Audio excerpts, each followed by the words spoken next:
Dios nos bendiga, hermanos. Puede levantar su mano una vez más y dar la gloria al que vive. Damos gracias al Señor porque Él nos da este día una vez más para estar aquí en su presencia y poder gozarnos en esta fiesta, que es la fiesta del Movimiento Misionero Mundial aquí en Argentina. Oremos para luego leer la palabra. Señor Jesucristo, te damos gracias en esta mañana porque tú nos has congregado, Señor, para estar delante de tu presencia. Hemos entrado, Dios mío, a tu altar, hemos subido al monte tuyo, Padre, para que tú en esta hora nos des la porción que necesitamos a través de tu palabra. Envíala, Señor, con sabiduría y con gracia, que podamos ser bendecidos y ser edificados, oh Dios. Reprendemos toda artimaña diabólica, toda interrupción del enemigo, todo poder engañoso de las tinieblas. Lo declaramos inoperante y neutralizado en el nombre de Jesús y proclamamos en medio de tu pueblo el señorío y la majestad de Jesucristo, nuestro Salvador. Gracias, Padre. Amén y amén. Abramos nuestras Biblias en el libro de los Hechos.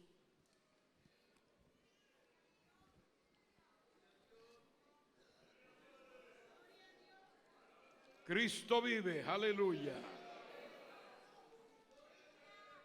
Libro de los Hechos, vamos a ir al capítulo 3, al capítulo 2, perdón, versículos 41 y 42.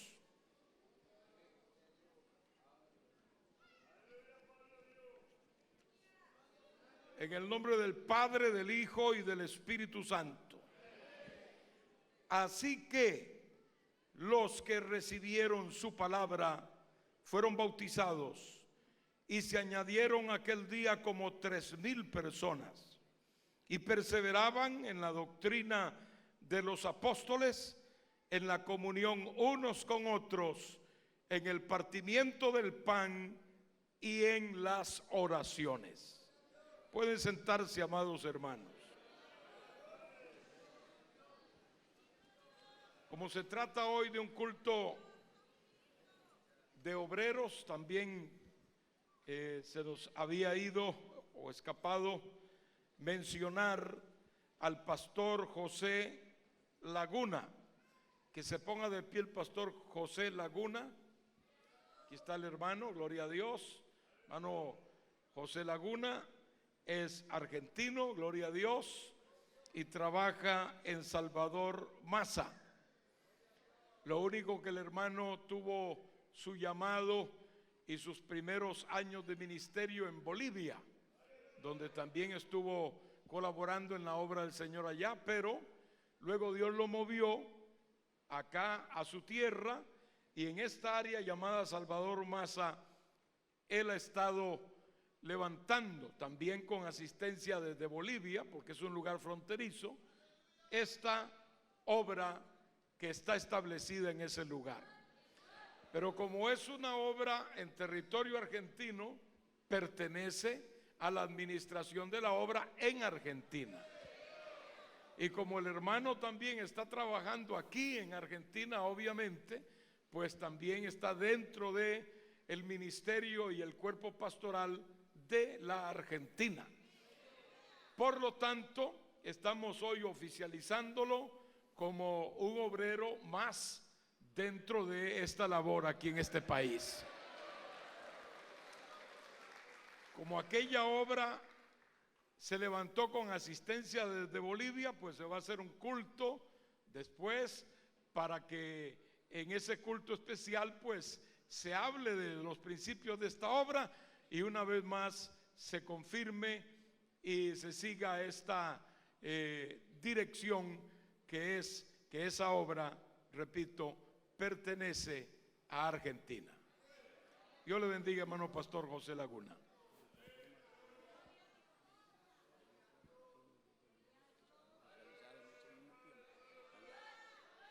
El hermano me comunica que hay 3 obreros más. Uno es boliviano, 2 son bolivianos y 1 es argentino, porque están trabajando aquí en territorio argentino. Eso pasa comúnmente cuando hay movimiento misionero. Entonces los hermanos no ven una frontera, los hermanos de por allá pueden cruzar una frontera y levantar una obra en aquel otro país vecino, pero ya cuando esa obra se consolida y ya es una iglesia local, lo correcto es que sea administrada y atendida desde el país al cual pertenece geográficamente. Alabanzas al Señor, porque si no se presta para algunas confusiones y algunas complejidades innecesarias. Por ejemplo, cuando hay que titular una propiedad, cuando hay que recurrir a autoridades respectivas para establecer algunas cosas oficiales dentro de la obra, entonces se ven en una dificultad, porque a qué autoridad van a acudir. No pueden ir a acudir a una autoridad que no sea la de su tierra, la de su país, gloria a Dios. Así que no es la primera vez, ni tampoco será la última. Recuerdo que en la convención pasada se habló de 23 iglesias establecidas desde Colombia, pero en territorio venezolano, era peruano, territorio peruano, y 23 iglesias pasaron como si fueran parte, porque lo son, de la obra en Perú, aunque no lo levantaron ellos. Lo levantaron desde Colombia, pero llega el momento en que hay que hacer esa decisión por razones legales y por razones, bueno, ya ustedes saben todas las razones. Esas razones nacionalistas son fuertes, y eso también hay que considerarlo, porque su país es su país, gloria al Señor, y así cada país es celoso de esa nacionalidad. Eso es normal. Cristo vive. Quiero hablarles en esta tarde o esta mañana, gloria a Dios, mañana todavía, sobre el tema lo que marca Pentecostés, lo que marcó Pentecostés, gloria a Dios. Toda consideración acerca del Espíritu Santo y su obra en la iglesia tiene que pasar necesariamente por Pentecostés. Cristo vive para siempre. Ese gran día en el cual se funda realmente la iglesia es la realización de aquella palabra profética que el Señor dio en Mateo 16 cuando dijo: sobre esta roca edificaré. Noten que está hablando en tiempo futuro. No dice he edificado, sino edificaré mi iglesia, porque la iglesia como tal nace en Pentecostés. Antes de eso existía obviamente la salvación, los apóstoles fueron salvos, etcétera, pero el Señor les dijo muy claramente: no se muevan de Jerusalén, esperen ahí hasta que venga sobre vosotros la promesa del Espíritu Santo. La promesa del Espíritu Santo sobre vosotros. Muy interesante la palabra sobre, porque es muy común en la palabra de Dios en cuanto al Espíritu Santo se refiere. La encontramos en el versículo 2 del capítulo 1 de Génesis. En el principio creó Dios los cielos y la tierra. Ese es el versículo 1. Estaba desordenada y vacía, y el Espíritu de Dios se movía sobre las de las aguas. En aquel tiempo nada se movía porque no había vida sobre la tierra. No habían árboles, no había nada que pudiera reflejar un orden ecológico o de cualquier otro tipo. Todo era vacío y sobre la tierra cubrían las aguas. Nada se movía, pero sí se movía el Espíritu de Dios. Era lo único que se paseaba sobre las de las aguas. Y la palabra, cuando dice que Él venía sobre las de las aguas, indica que estaba allí con propósito. No estaba de turista paseando a ver qué tal eran las aguas en aquel tiempo. Había un objetivo en ese movimiento del Espíritu. Y el objetivo del movimiento del Espíritu era ejecutar el plan de Dios para esa creación. El plan de Dios era que luego de esa nada surgiera vida. Pero eso lo produce el Espíritu Santo, que está paseándose sobre el haz de las aguas. Luego iba a haber un orden, luego iba a surgir la tierra seca, luego iba a haber el orden en la parte del sol y la luna y las estrellas, luego iba a haber el orden de la creación de los seres vivos hasta llegar al hombre. Todo eso fue un producto, un resultado de ese mover del Espíritu sobre el haz de las aguas. Porque cuando se mueve el Espíritu de Dios, hay un propósito de Dios. En la antigüedad, el Espíritu Santo vino sobre muchos hombres, pero no para quedarse, venía como para realizar un propósito específico. Por ejemplo, vino el Espíritu Santo sobre los profetas, para que ellos profetizaran. Varias veces vemos en la Biblia que los profetas escriben: y vino sobre mí el Espíritu de Jehová y empecé a profetizar. Porque esa era la acción que debían hacer después de que el Espíritu venía sobre ellos. Pero venía por un breve tiempo. Vino el Espíritu Santo sobre los patriarcas. Vino el Espíritu Santo sobre los reyes. Un David que sintió muchas veces el Espíritu Santo sobre su vida. Y fue lleno del Espíritu Santo para producir, por ejemplo, los salmos tan llenos de bendición y de alabanza.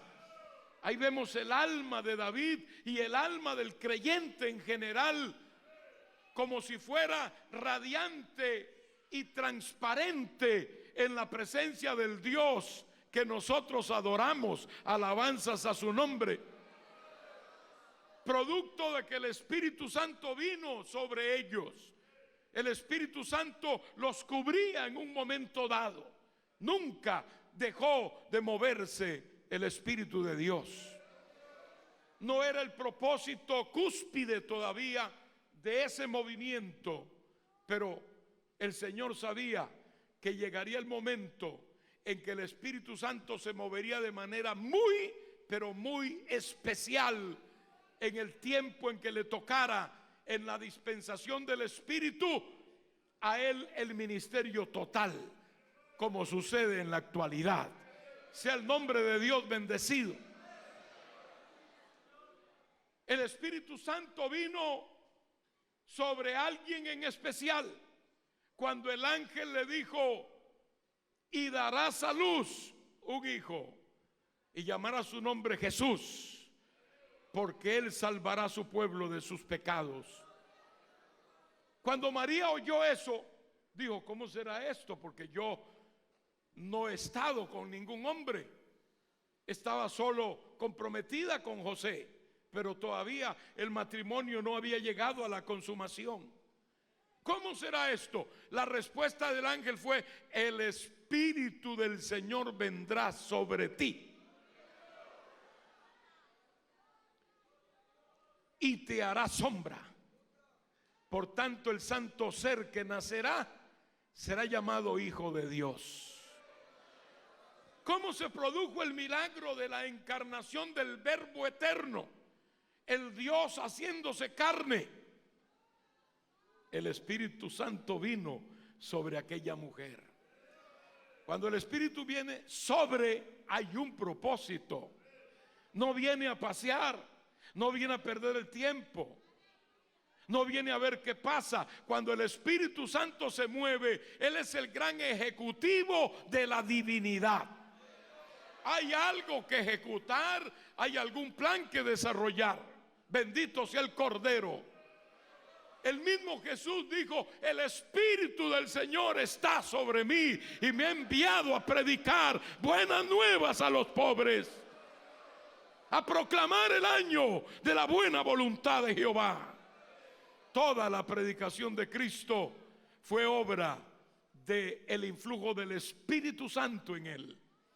Nunca se apartó de Jesús el Espíritu de Dios. Fue el ungido. La palabra Cristo en el hebreo quiere decir ungido, es la misma que Mesías. Quiere decir ungido, ungido por excelencia. No hay nadie más ungido que Jesucristo. Por eso se le dijo a Juan el Bautista: el que tú vieras que desciende sobre él el Espíritu Santo en forma de paloma, ese es el Cristo. Ese es. Eso fue lo que pasó cuando el Señor descendió o ascendió del agua. El Espíritu Santo vino sobre él y siempre estuvo sobre él. Cristo fue ungido desde el principio hasta el final, gloria a Dios. Pero luego él también le dice esto a sus discípulos: no se vayan de Jerusalén hasta que venga sobre vosotros el Espíritu Santo. Y esto es lo que sucede en Pentecostés. La iglesia estaba allí en expectativa. La promesa de Cristo estaba activa en ellos. El Señor lo había prometido y ahora les había dicho: no se muevan hasta que venga. Así que estaban esperando. Ellos no sabían qué era exactamente lo que vendría. Pero aquel domingo, porque era un domingo, el día de Pentecostés, si leemos en el capítulo 23 del libro de Levítico, verso 16, podemos sacar claramente que no podía caer otro día de la semana que no fuera el domingo, aunque no se llamara domingo. Acuérdense que los días de la semana no tenían nombre. No se llamaban martes, ni miércoles, ni jueves. Eso se hizo posteriormente, cuando se acomodó el calendario llamado gregoriano. Ese calendario nos arrojó el orden actual, que ha sido también ajustado a través del tiempo, gloria a Dios, porque el día no tiene exactamente 24 horas, sino que sobran unos minutitos todavía, que tienen que irse recogiendo hasta llegar al año bisiesto. Entonces se pone un día más en el calendario para recoger todos esos minutitos que tiene adicionales el día, que no es exactamente de 24 horas. Pero antiguamente los días se veían de 30 días nada más. Y no habían nombres. Se llamaba el primer día de la semana, se llamaba el séptimo día de la semana, etcétera. Así que si usted quiere ser exactamente bíblico en cuanto a los días de la semana, tendría que llamar a usted el primer día, que es el domingo, el primero. El segundo sería el lunes, tercero, cuarto. ¿Qué día le toca trabajar, hermano? El segundo día de la semana. ¿Y cuándo deja de trabajar, hermano? El séptimo día de la semana. ¿Y qué día es feriado, hermano? El tercer día de la semana. O sea, no podría decirle ni lunes, ni martes, ni miércoles, ni jueves. De hecho, eso es posterior y no es bíblico. Pero no, eso es solo una conjetura. Nosotros sabemos que hay órdenes que se han creado para un mayor desenvolvimiento en el tiempo, ¿verdad? Y aunque esos nombres son nombres que tienen raíces paganas, en todo término también tienen raíces de invasión cristiana. Porque fue en un tiempo en que como que el cristianismo entró y se adueñó de todo, hermano. Aún de los nombres satánicos y de los reinos del enemigo. El Señor entró allí y empezó a recuperar todo eso, antes entregado a los dioses paganos y ahora recuperado para el Rey de Reyes y Señor de Señores. Tenía que ser un primer día de la semana. Para nosotros un domingo. Estaban esos hermanos ahí y nosotros sabemos por la Biblia que sucedió algo tremendo. Allí iba a nacer la iglesia. Ese es el verdadero cumpleaños de la iglesia. Cuando estaban todos sentados esperando. Ni siquiera dice que estaban de rodillas. Estaban sentados, estaban esperando. Tenían 10 días ya de estar ahí. si en ayuno, no sabemos. Tal vez estaban esperando la promesa de Jesús. Y la Biblia dice que de repente vino del cielo un estruendo y un viento recio, el cual llenó toda la casa donde estaban reunidos. Y después de ese viento recio que entró y llenó la casa, de pronto empezaron a aparecer lenguas de fuego repartidas sobre los hermanos, lenguas de fuego literalmente, y todos fueron llenos del Espíritu Santo y comenzaron a hablar en otras lenguas. Ese fue Pentecostés. Pentecostés marcó la iglesia. Pentecostés no lo puede perder la iglesia. Hay gente que pierde de vista que todavía el Señor bautiza hoy con Espíritu Santo y fuego. ¿Ustedes lo creen? El Señor sigue bautizando hoy. Es una experiencia que la iglesia debe buscar. Debe tener la promesa de Jesús como Él la dijo, que seríamos bautizados con Espíritu Santo y fuego. Si me convertí, debo ansiar la promesa, debo querer ser lleno del Espíritu de Dios.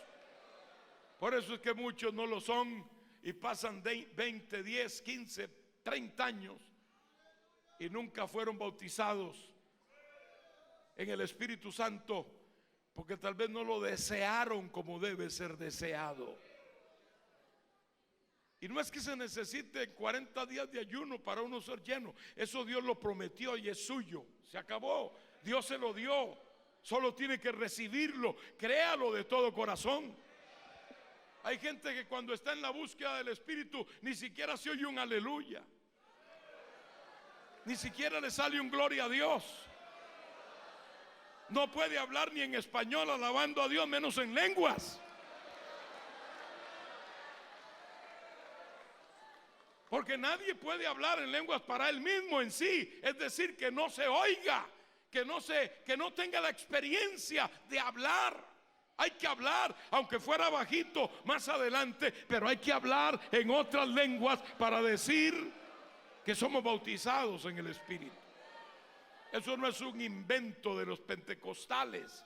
Esto es lo que ha movido a la iglesia pentecostal, hermanos, desde que nació a principios del siglo pasado. En una forma también así intempestiva, la iglesia surge después de salir de una mortaja espiritual de años. Allá por los años 1600 y tanto, hasta el 1800 hubo una reforma tremenda en Inglaterra y en otros países de Europa. Alemania fue la cuna de la reforma. Hubo un movimiento de Dios poderoso, que por los escritos se siente y se cree que esos grandes reformadores en un momento de su vida fueron bautizados en el Espíritu Santo.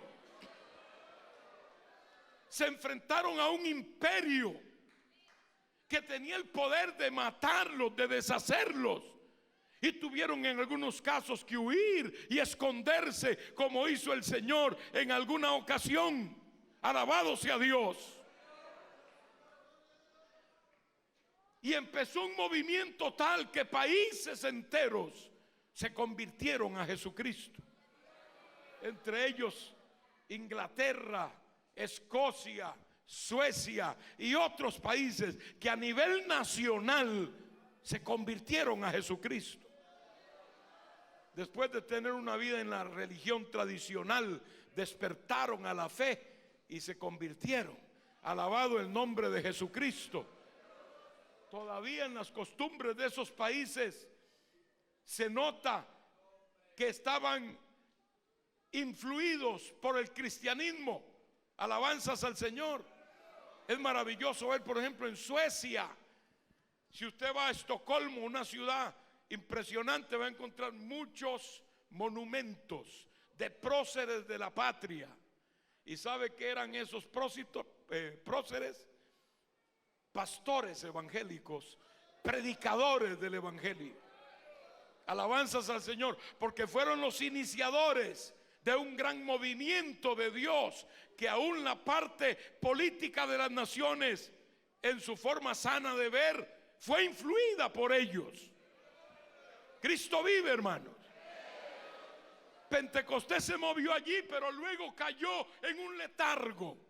Y ya para finales de los años del siglo XVIII, ya esa reforma se había extinguido, ya el fuego se había apagado, ya nadie era impelido por Dios para hacer obra misionera como debían hacerlo. Se quedaron discutiendo doctrinitas allá en Europa y se olvidaron de esta América recién descubierta, de manera que nadie se interesó. Ojalá se hubieran interesado aquellos misioneros que cubrieron toda Europa con el evangelio, y África también, de venir por acá a América. Tal vez no habría tanta confusión idolátrica como la hay ahora, hermano. Tal vez no habría tanto pecado, tanta maldad en ese sentido, y tanta oscuridad espiritual como la hay en muchas vidas hoy en día, que todavía viven tras las rejas de la idolatría y de las religiones pseudo cristianas, que no son las religiones en que se basan en la palabra de Dios, sino en inventos, tradiciones y dogmas que el hombre ha inventado. Pero como el Señor no pierde ninguna batalla, el Espíritu Santo se sigue moviendo en este mundo. El misterio de la iniquidad está en acción, pero hay quien al presente lo detiene. Hasta que Él se ha quitado de en medio, entonces podrá el diablo decir: aquí tengo la cancha libre. Pero mientras no. Y ese que lo detiene es el Espíritu Santo sobre la iglesia. Este pueblo sencillo, algunos menospreciados porque no tenemos tal vez esa alcurnia que el mundo sabe valorar en aquellos que le pertenecen. No, el creyente puede ser sencillo. A veces oigo hablar a grandes políticos y hablan bien. Uno dice: qué bueno que usara todo ese léxico predicando el evangelio. Y uno dice: bueno, en términos de palabra, qué buen predicador podía ser ese político. Una persona de mente brillante, de mente clara, que puede exponer un tema. Qué bueno que sería que agarren un tema bíblico y lo expongan con esa pericia. Pero no, usted le habla a uno de esos políticos de Cristo y se burlan. Y dicen, como han dicho algunos: no, yo no, eso no me interesa a mí. No me interesa. Y le habla a algunos intelectuales de estas grandezas, de estos tesoros de Dios, y lo menosprecian. Ellos no quieren oír eso, no les interesa, no es su propósito en esta vida. Bueno, pero el Señor no los necesita tampoco. Dios viene y escoge un barredor de calles, lo cambia, lo transforma y lo puede hacer un predicador.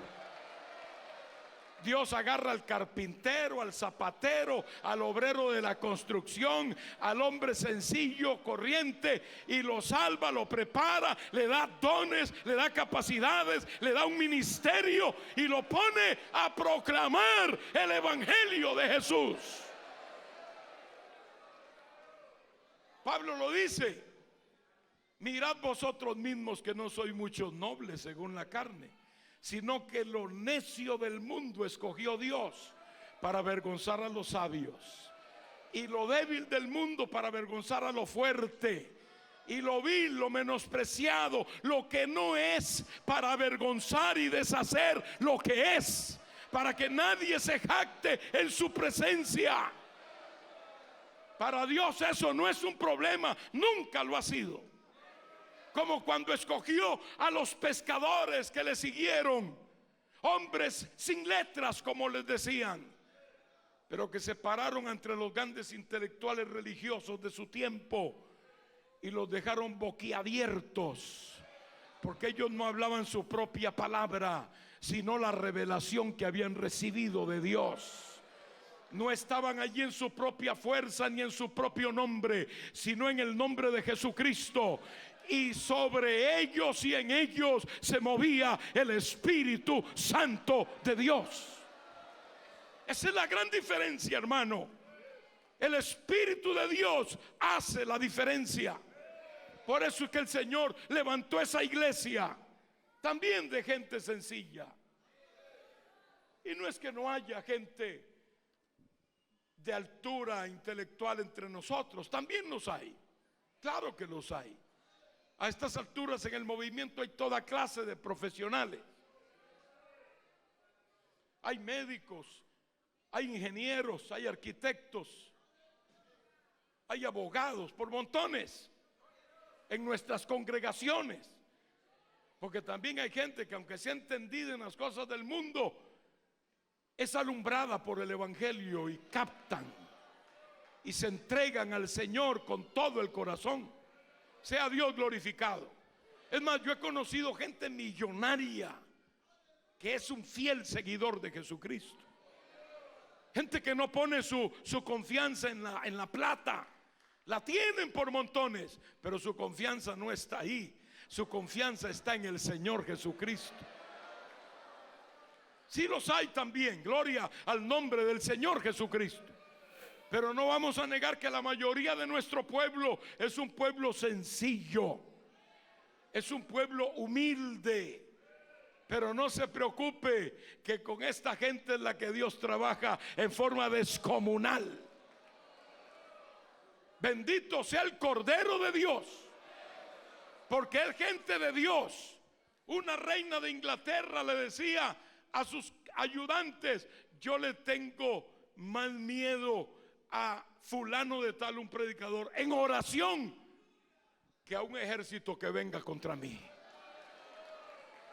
Eso es lo que pasaba en tiempos de Eliseo. Cuando Eliseo iba de rodillas, los reyes temblaban por allá, por otros lados, porque Dios le revelaba a Eliseo las cosas de allá, como el rey de Siria que dijo: ¿cuál es el espía que hay aquí? Porque lo que yo digo aquí, de pronto lo saben allá en Samaria. Tiene que haber un espía aquí, porque yo no logro meter en mis emboscadas al rey de Israel. Y un ayudante le dijo: no es que hay espías aquí, rey. Lo que pasa es que allá en Samaria está el profeta Eliseo. Y lo que tú dices aquí en tu cámara más secreta, él lo sabe allá en Samaria. ¿Por qué? Porque Dios se lo revela. Dios quiere revelar cosas grandes también a su pueblo.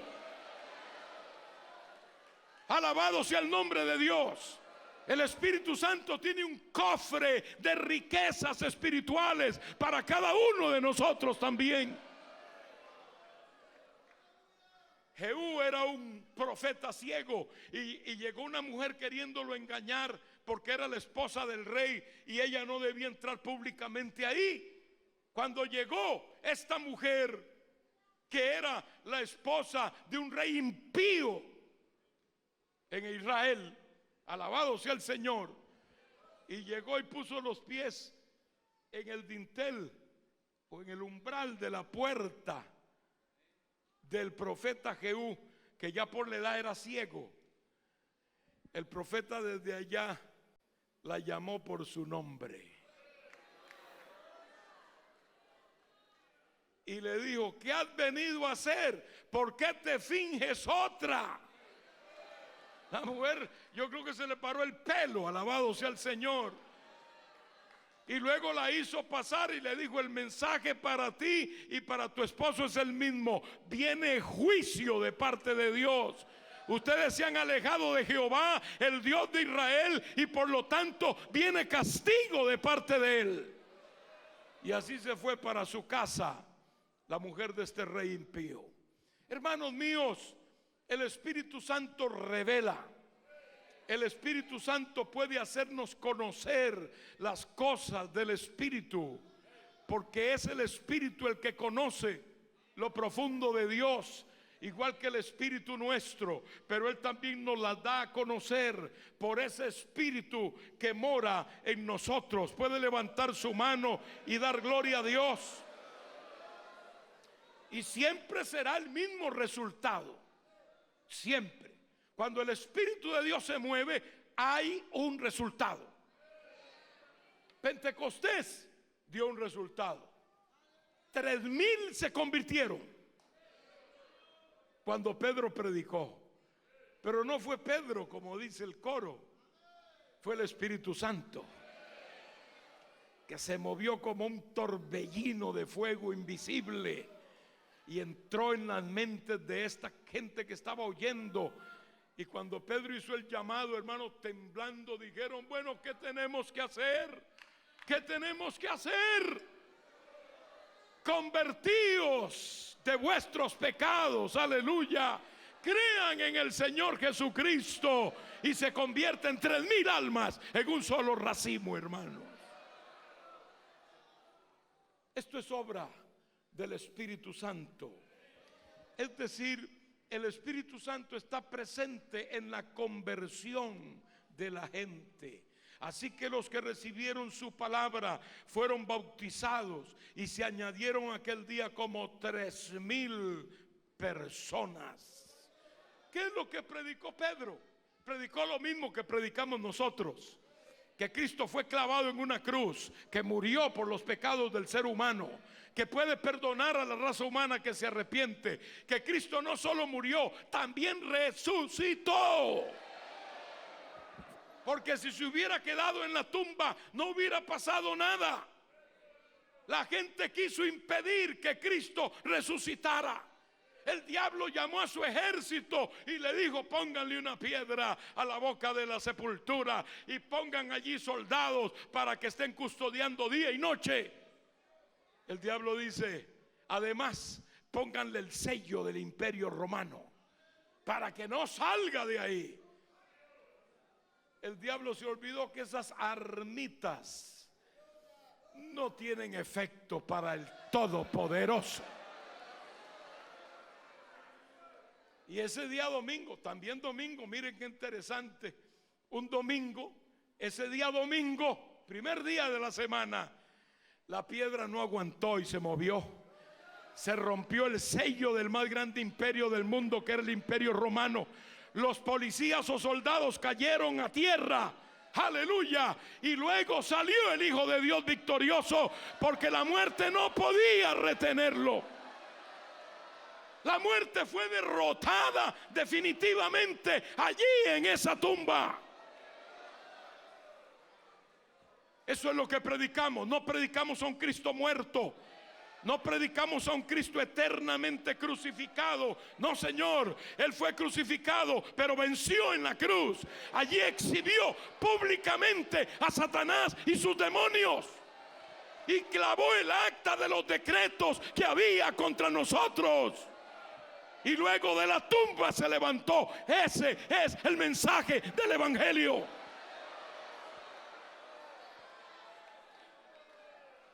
De ningún otro líder religioso se puede decir lo mismo. Nadie puede hablar como habló Jesucristo.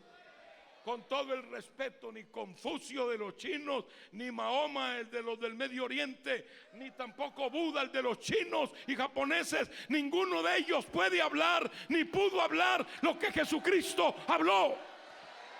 Jesucristo es único. Palabras poderosas como cuando lo dijo y lo demostró: yo soy la resurrección y la vida. El que cree en mí, aunque esté muerto, vivirá. ¡Qué esperanza! ¡Qué maravillosa confianza en Dios! Cuando uno se enfrenta a la vida y a la muerte confiando en el Señor, no tiene por qué temer. Pero eso lo marca Pentecostés. Esa predicación ungida de Pedro alcanza las almas y se convierten al Señor en aquel día. Luego encontramos la obra del Espíritu Santo también en la expresión del testimonio, porque dice la Biblia que fueron bautizados los que recibieron su palabra. ¿Quiénes? Los 3,000, que también eran parte de la multitud que se opuso a Cristo y que dijo: crucifíquenle. Ahora el Espíritu Santo los alcanza No hay límite para el Señor, hermano. Él puede alcanzar a un asesino, Él puede alcanzar a un delincuente, a una prostituta. Lo vemos en la Biblia. Él puede alcanzar a una persona que no cree en Él, hasta un blasfemo, como lo era Pablo en su tiempo de Saulo de Tarso. Lo puede alcanzar y convertirlo. Cuando la gente, hermano, cree en el Señor, pasa algo sobrenatural. El perdón de Dios es algo sobrenatural. Yo conocí a un hombre que no decía ni un aleluya por el desprecio que él sentía hacia los evangélicos. Yo lo conocí porque era parte del círculo de mi familia. Enemigo de Cristo, enemigo de los evangélicos. Era un hombre hecho como para vivir el desorden, el placer, el mundo. Pero cuando estaba en su cama de muerte en el hospital, fui a hablarle del Señor a petición de mi madre. Y cuando fui a hablarle, de una vez él me dijo: ¿usted fulano de tal? Porque hacía años que no lo veía. Le digo: sí, me recordaba. Y me dice: yo he sido una persona muy mala. Yo sé, dice. Es que yo iba a reclamarle cosas, porque lo malo que él había hecho tenía que ver con mi familia. Y me dice: yo he sido muy malo, yo he sido perverso, yo lo sé y yo lo reconozco. Le digo: yo no vengo a hablarle a usted de su perversidad ni de su maldad que usted ha hecho. Yo sé que sí es cierto, usted ha sido malo y bien malo.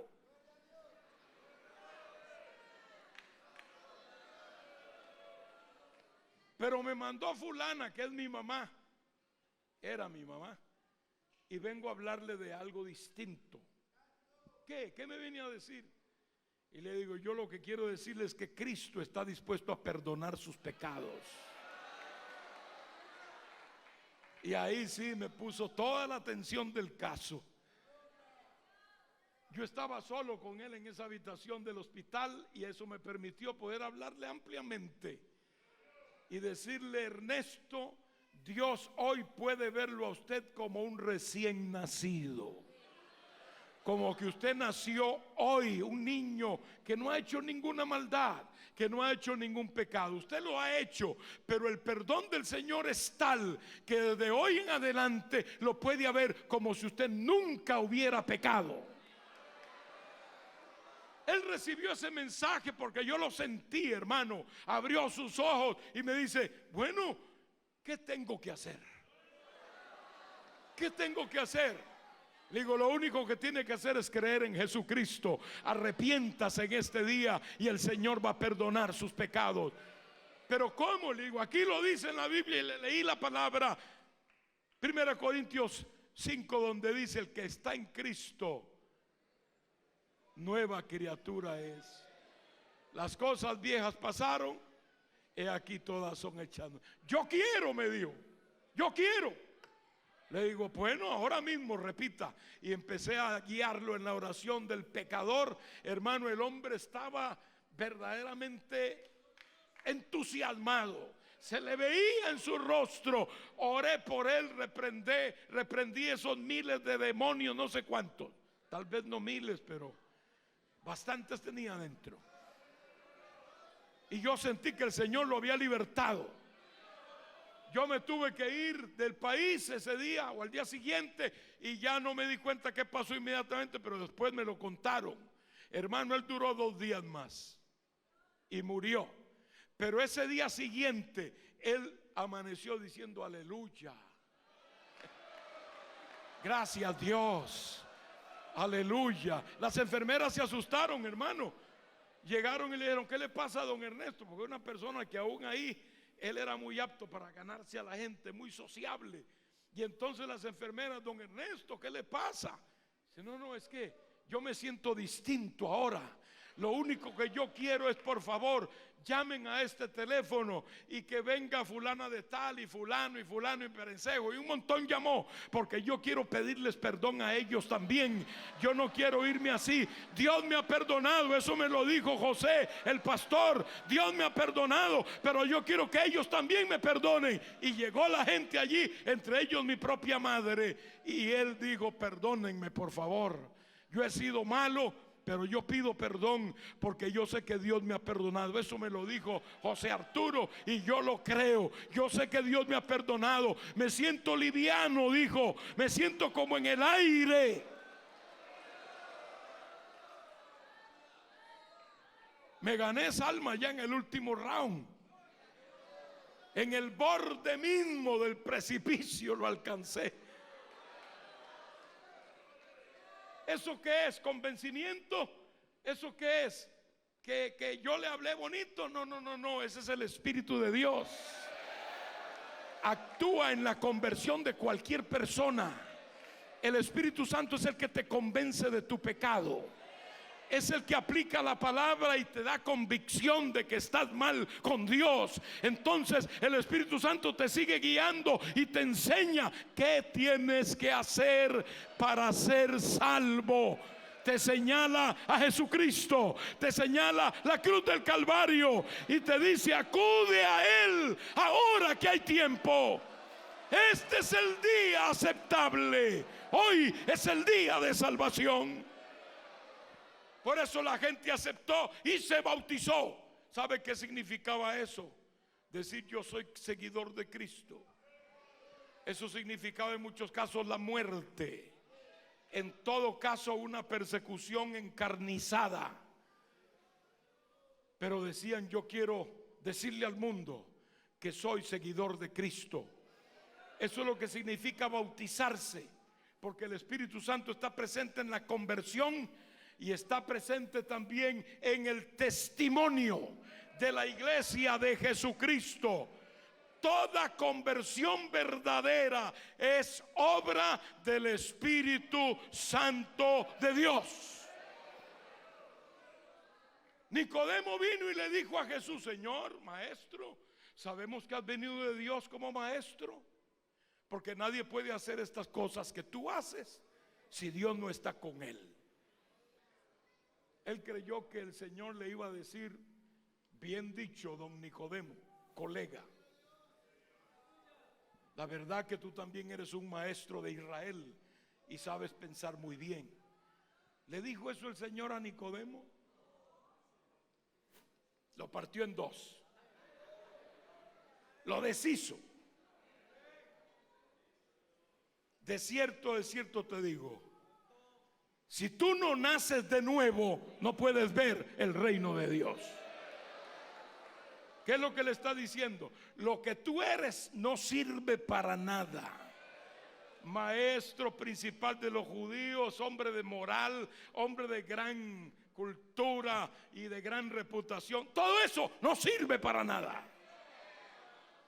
Tienes que nacer otra vez. ¿Cómo puede hacerse eso? Bueno, eso tú no lo sabes. Bueno, el viento sopla de donde quiere y oye su sonido, mas ni sabes de a dónde viene ni a dónde va. Así de extraño es el que nace del Espíritu. Amén. Así de extraño es el que nace del Espíritu. Si tú le buscas una explicación, no la encuentras. ¿Cómo explicas tú que un hermano llamado Ramón allá en Perú era un orate? Era un orate que vivía en la calle, que la gente misma no lo quería y se hacía a un lado porque hedía. Él no se bañaba, no se arreglaba, andaba caminando por las calles. Dormía donde le caía la noche. A mí me dijo: hermano, yo dormía debajo de esas gradas en el coliseo donde estábamos. Ahí dormía yo en unos cartones. Pero ahora yo lo veía con corbata, una camisa limpia y bonita. Y lo veía en el grupo de pastores. Me dice: hermano, Dios me cambió. Yo no era esto. Yo lo oí cantando el himno agradecimiento y yo lo sentí tan ungido ese himno, que le dije: hermano, Dios me bendijo con ese himno. Qué lindo, hermano. Y me dice: hermano, es que yo vivo agradecido con Dios toda la vida. A mí no me quería ni mi familia, hermano. Dice: yo vivía a veces me metía a comer en los tachos de basura, esos grandes. Ahí me metía a comer y me quedaba dormido ahí. De pronto iban a agarrar el tacho para echarlo en el camión compactador y ahí era que yo despertaba y No, no me tiren ahí, no me tiren, porque sabía, ¿no? Si lo tiraban al camión compactador lo mataban, ¿no? Pero él estaba metido en el basurero. Y dice, me sacaban ahí a veces así de mal modo, a patadas como fuera, porque los podía haber metido en un gran problema. Y dice, yo me sacudía los gusanos de encima, de la cabeza, de la barba, de todo lado. Me sacudía los gusanos de la podredumbre que había ahí, donde también yo había comido. Y seguía caminando por la calle. Esa era mi vida, dice. Hasta que un día pasé por el frente al templo y un pastor me dijo, Cristo te ama y puede cambiar tu vida. Eso lo despertó. Por eso le digo, ahí el Espíritu Santo va, hermano. Agarra esa palabra y dice, ahí va. Ahí va, la mete a tu corazón. Ahí va, trastorna tu alma, llena tu ser y te dice, estás mal con Dios. Él dice, yo quiero, pues yo quiero que Dios haga eso conmigo. Y Dios lo hizo. A los 3 días estaba de nuevo en el templo, vestido en su juicio cabal, rasuradito, bonito, gloria a Dios, con zapatos. Y el pastor mismo lo vio y no lo conocía. Lo fue a saludar y le dijo, ¿no se acuerda que yo estuve aquí hace 3 días? Y oraron por mí ahí en la calle. Yo era ese orate que vino ahí. Bueno, ahora estoy aquí, dice. Los hermanos me dieron comida, me dieron zapatos, me dieron comida, me dieron ropa. Y aquí estoy, hermano. Yo quiero seguir a Cristo. Así empezó su vida cristiana. Y ahora que yo lo conocí, era un pastor. Ya habían pasado como 12 años. Y me trajo a una hermana y me dice, es mi esposa, hermano. Una buena mujer. Y vino y trajo de una vez un niñito como de 1 año, lindo. Me dice, mire lo que el Señor me ha dado, hermano. Me dice, ¿usted cree que el mundo me hubiera dado esto, hermano? No, el mundo me tenía la boca y la cara contra el suelo. Pero Cristo me levantó, me libertó, rompió mis cadenas, rompió mis yugos. Y aquí estoy sirviéndole a Él. Ya era un predicador de radio y había predicado ya hasta por la televisión. ¿Hace cosas grandes Dios o no, hermano? Si Dios lo hace con un orate, dígame usted que no puede hacer con cualquiera de los que están aquí. Dios puede levantarte, Dios puede usarte, Dios puede capacitarte y hacerte un látigo en las espaldas de Satanás, porque tu vida es un testimonio de poder. Por eso es que la iglesia tiene que usar esta arma poderosa que se llama la predicación del evangelio. Esto es a lo que Dios nos ha llamado, hermanos. Tenemos que predicar, tenemos que expresar a los 4 vientos lo que Dios está haciendo. Cristo vive. Y luego dice aquí la palabra para terminar, que además de que se bautizaban, perseveraban. Esa palabra es, hermanos, demoledora. Perseveraban en la doctrina de los apóstoles. Qué tremendo. No era una conversión pasajera, no es que se convirtieron y por ahí siguieron, no. Quiere decir, se mantenían peleando la batalla. La perseverancia es la virtud cúspide de la vida cristiana.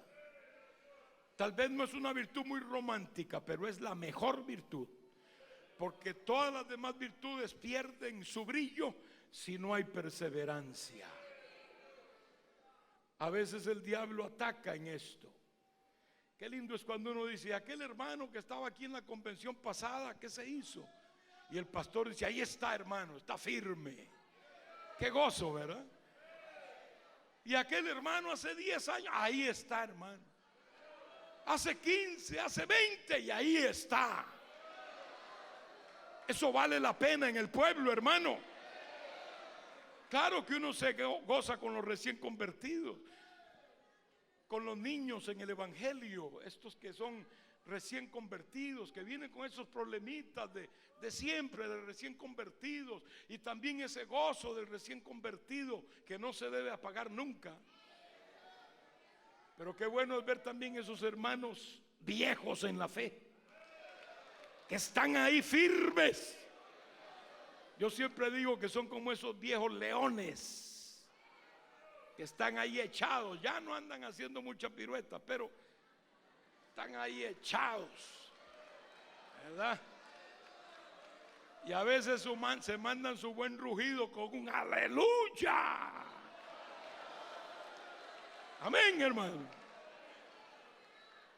Solo que estén ahí ya infunde cierto respeto, cierta atmósfera. Tal vez tienen una oreja ya arrancada de un dientazo que le dio otro león en las batallas.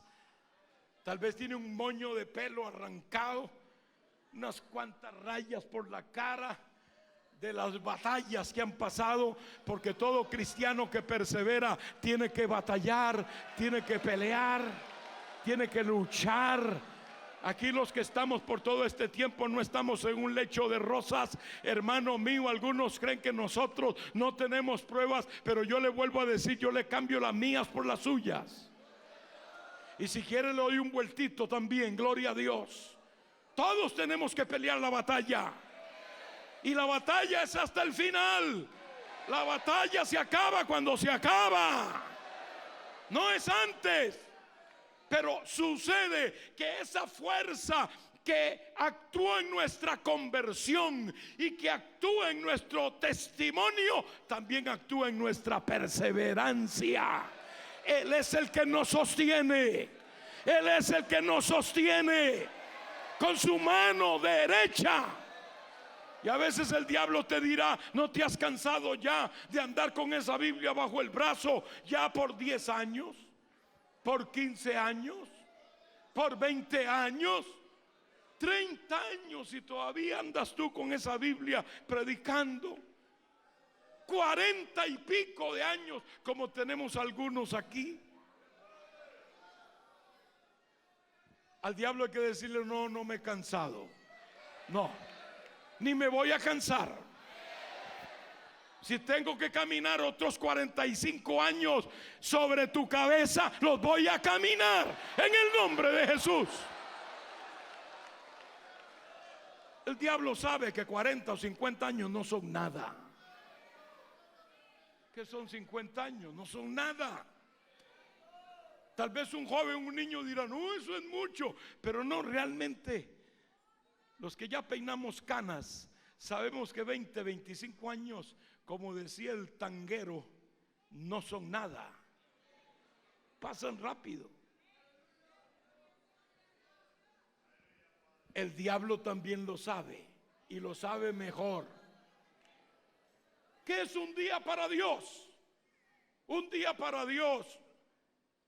El concepto del tiempo para Dios no es como el nuestro. 1000 años son como un día, dice el Señor, para Él. Entonces 500 años vienen a ser como 6 horas, porque estamos hablando de un día. Un día es mientras hay luz. Los judíos sabían muy bien dividir el día entre el día y noche. El día empezaba de 6 a 6 y la noche empezaba dividida en 4 vigilias de 6 a 6 de la mañana. Un día son 12 horas. También el Señor lo dijo: ¿no tiene el día 12 horas? Así que 500 años, 6 horas. 250 años, 3 horas. 125 años, 1 hora y pico. Su edad, 15 minutos.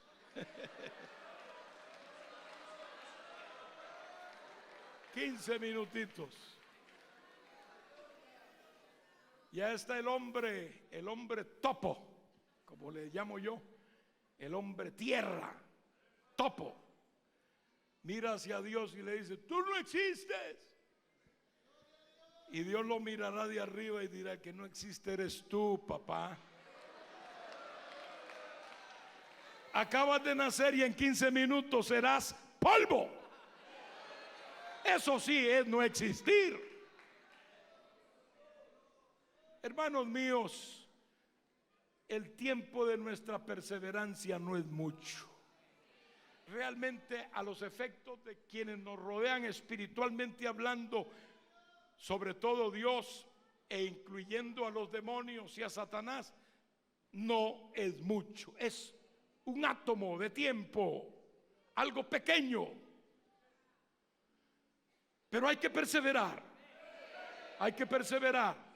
Las luchas, las dificultades, las enfermedades, los ataques del diablo vienen por todo lado, pero hay que perseverar.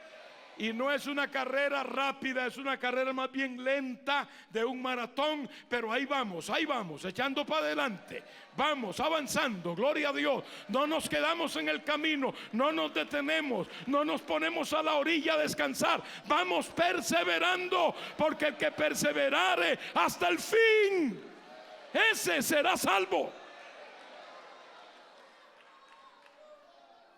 El libro de los Hebreos dice: aún un poquito, y el que ha de venir vendrá y no tardará. Mas el justo vivirá por la fe. Y si retrocediere, no agradará mi alma, dice Dios. Y contesta el pueblo: pero nosotros no somos de los que retroceden para perdición, sino de los que tenemos fe. Fe para preservación del alma. ¿Tiene usted fe en este día? ¿Cree usted en el poder de Dios? ¿Cree usted que el Espíritu Santo está aquí y que está sobre nosotros? Vamos a estar de pie. Aquí deben haber vidas que no han aceptado a Cristo. Aquí deben haber vidas que han oído el Evangelio pero no se han decidido por Dios. Mientras el pueblo está en oración, yo invito, no voy a decirles que pasen porque aquí no se puede hacer. También los que nos escuchan por los medios y nos ven, estamos haciendo esta invitación para todos. Si hay alguna vida aquí que cree que Dios puede hacer algo por usted, que no está perdido todo, usted está aquí, hay esperanza en Dios. Siempre habrá esperanza en Dios. Tal vez el mundo lo ha engañado, tal vez otros lo han desilusionado, pero aquí está el Señor que te dice: si oyeres hoy mi voz, no endurezcas tu corazón. Si hay alguna vida que se atreve a creer en el Evangelio y aceptar a Cristo como su Salvador, yo le invito a que levante su mano allí donde está. Vamos a orar por usted. Deben haber vidas. Ahí veo manos ya que se levantan. Veo 3, 4, 5 manos ya, gloria a Dios. Tal vez hayan otros. Allá veo una mano de una niña, gloria a Dios. Allá atrás veo también una mano levantada. Por acá a los lados veo 2, 3 manos, gloria a Dios. Allá arriba también veo algunas manos levantadas. Yo los veo y créanme que si yo los veo, Dios los ve mejor. Él sabe su necesidad, conoce su corazón, y en esta tarde Él quiere perdonar tus pecados. Quiere que se opere en ti la redención. Eso lo aplica el Espíritu de Dios. No es nadie el que lo hace, es el Espíritu Santo de Dios. La palabra produce fe, que abre el corazón y dice: yo acepto a Cristo. Pero esa decisión, allí opera el Espíritu Santo de Dios. Levanten su mano otra vez los que ya la han levantado, y si hay otra persona puede incluirse ahora, porque yo voy a orar por ustedes. Mantenga su mano en alto, porque quiero orar por ustedes. También a través de los medios, allí vamos a incluirle en oración. Dios amado, en esta hora te damos gracias por tu palabra. Tu palabra es verdad. Tu palabra es espíritu y es vida. Te pido que mires estas almas que hoy te reciben como Salvador. Te pido, Señor, que perdones toda iniquidad. Tú lo puedes hacer, Padre. Lo has prometido. El que a mí viene, dices, no lo echo fuera. Hay vidas que hoy han dicho: yo vengo a Dios. Levantando su mano han dicho: yo vengo a Dios. Señor, recoge esa vida hoy. Recoge esa fe, ese ímpetu del Espíritu, ese ímpetu de un alma que reconoce que te necesita, Padre. Tómale ahora, cúbrele con tu sangre, perdona toda iniquidad, hazle una nueva criatura desde hoy, Padre. Dale fuerza para perseverar, alienta su ser, Señor, para seguir adelante, oh Dios.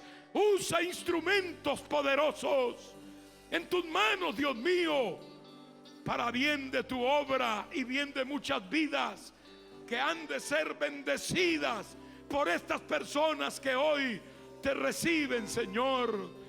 Yo los declaro hijos tuyos en la fe, los declaro pueblo tuyo, Señor, por la obra de tu Espíritu Santo en sus corazones, Señor, para gloria tuya, Padre. Gracias, Señor. Dele gracias a Dios. Dígale gracias, Señor, que me ha salvado. Ayúdame a perseverar, a seguir adelante. Gloria sea el nombre de Jesús.